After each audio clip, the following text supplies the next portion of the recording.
Check out carmarshal.com. The link is in the description. They help support us. Believe that to be him. Their actions were based on that belief and based on his criminal history past of being an attempt murderer. That justifies their actions. Denver police say they thought an escaped inmate was inside of an SUV when 3 officers opened fire. He was not. Instead, they shot 2 people whom they're calling associates of Mauricio Ventura-Gonzalez, and one of those 2 was killed. That inmate, though, is still on the run. Police at this point say they have no idea where he is. 9 News reporter Noel Brennan out at DPD headquarters, and Noel, police say they'll take any leads they can get at this point. Definitely, Tom. The DPD commander who spoke during the afternoon press conference said that finding Mauricio Ventura-Gonzalez is the number.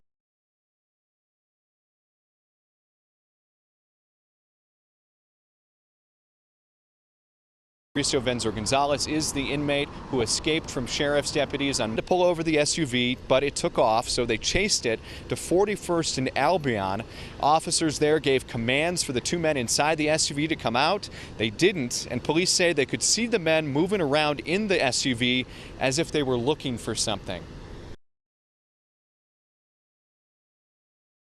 In November for attempting to kill a police officer, they believe that Eros was taken to the hospital and was booked into jail on warrants out of Adams County.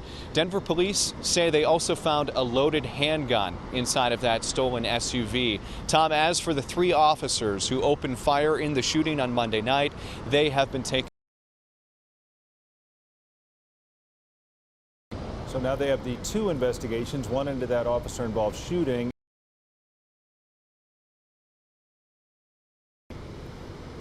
Absolutely, and this is a guy who was arrested. That's why he was in custody in the first place. He got away from sheriff's deputies Monday morning, and now he is the #1 priority for Denver officers who are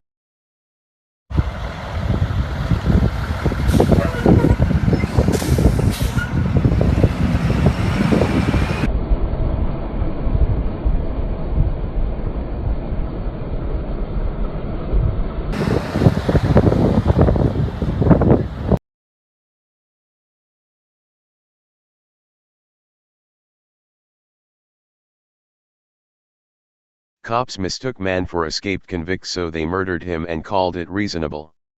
A police department is defending its officers after they fired more than 20 rounds into a car because they reasonably believed they were pursuing a man who had escaped from jail. By Rachel Blevins, March 24, 2018. Denver Co. A man was shot and killed by police officers who opened fire on a moving vehicle because they believed it was being driven by a dangerous jail escapee they were attempting to capture.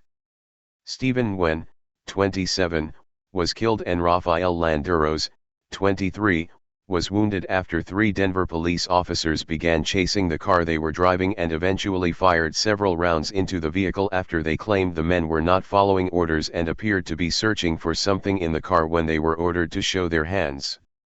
The officers apparently believed they were chasing Mauricio Ventura-Gonzalez, 23, a jail inmate who escaped police custody during a medical transport.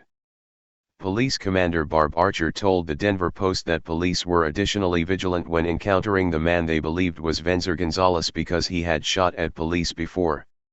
Officers knew that Ventura-Gonzalez had been arrested in November for attempting to kill a police officer, Archer said. They believed the actions being made inside the car were efforts to locate a weapon. So fearing for their safety, the officers fired. While neither the man they killed nor the man they injured was the jail inmate they believed they were chasing, Archer insisted that the shooting was justified because the officers reasonably believed they were pursuing Ventura-Gonzalez. The officers were conducting surveillance outside of a home when an SUV with 2 men inside left the house and circled the block.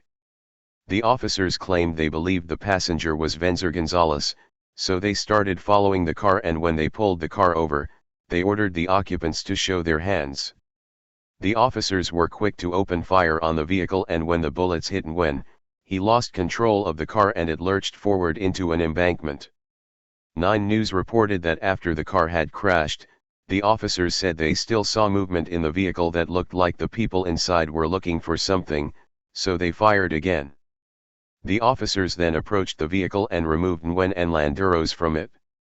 The men were then taken to the hospital where Nguyen died from his injuries. Despite the fact that Landeros was mistaken for a convict and injured by police, he was taken into police custody for outstanding warrants after he was released from the hospital. Noel Brennan. Heavy checkmark. At Noel Brennan's. SUV towed away from scene of last night's officer-involved shooting at 41st and Albion is riddled with what appear to be at least 20 bullet holes. #9 News. 1:53 p.m., March 20, 2018. 6. See Noel Brennan's other tweets. Twitter adds info and privacy. Although it is unclear how many rounds the officers fired, and they have not publicly stated how many bullet wounds were sustained by Nguyen and Landeros, the car they were driving had at least 20 bullet holes. While the Denver police officers wasted their time chasing and killing the wrong man, Venzer Gonzalez is still on the run. He was initially arrested after he was accused of kidnapping a woman and her daughter, and he engaged in a shootout with police.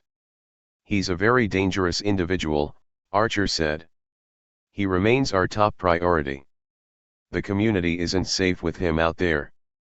While Police Commander Barb Archer insisted that the officers were justified in firing more than 20 rounds into a car, killing one man and injuring another because they believed it contained an escaped inmate, the Denver Police Department claims it is investigating the officers' actions.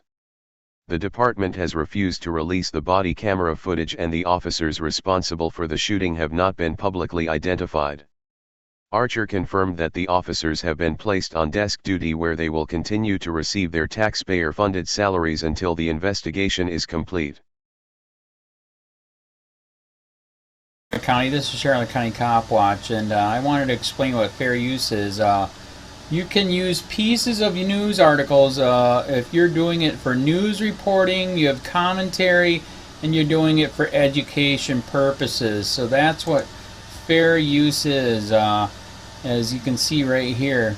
Another reason why I wanted to make this video is to let you know I have just joined with Patreon. A nice thing with Patreon, I make no money on YouTube. They took the money away years ago, and so this is another way to give, and it's a nice thing too because you can give monthly.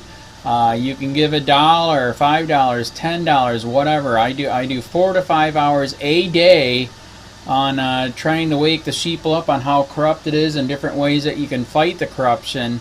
So Patreon is a way that you can do it, and then of course the old way is still there. Donate to Sheriff County Cop Watch with PayPal or credit card.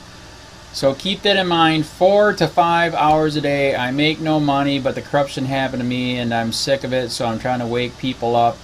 But my wife would love it if some, if we could get some help out there. There's 47,000 subscribers. Just think if each one of you subscribers just gave a,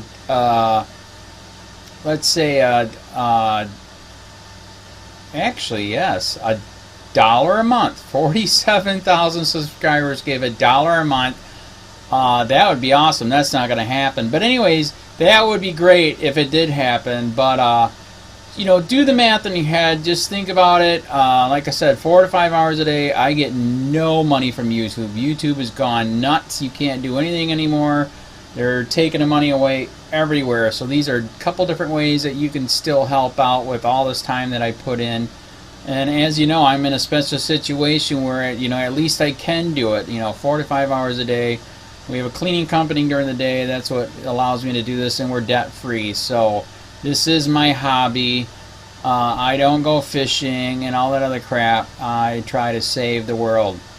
So help me out to make the wife happy, man. In fact, if you guys did give $1 a day, and there was 47,000 of you, and you did it, and each of you gave $1, and that was every month, oh my God, yes, I could quit. I could start suing them. Another idea too that we have is, if I got, some funds, we could actually contact everyone that has been ticketed and or arrested and put in jail and start sending them postcards to let them know we're here, and to see if everything went all right, and if it didn't, find out their story. So we could even do more investigations and more lawsuits. Lawsuits take money. So just think about that. You know, 47,000 of you so far right now. You know, $1 a day. I mean, $1 a month on Patreon, or $5 a month Patreon, 10, 20, whatever. Just do the math in your head. Help out. This is a lot of work every single day. Thanks.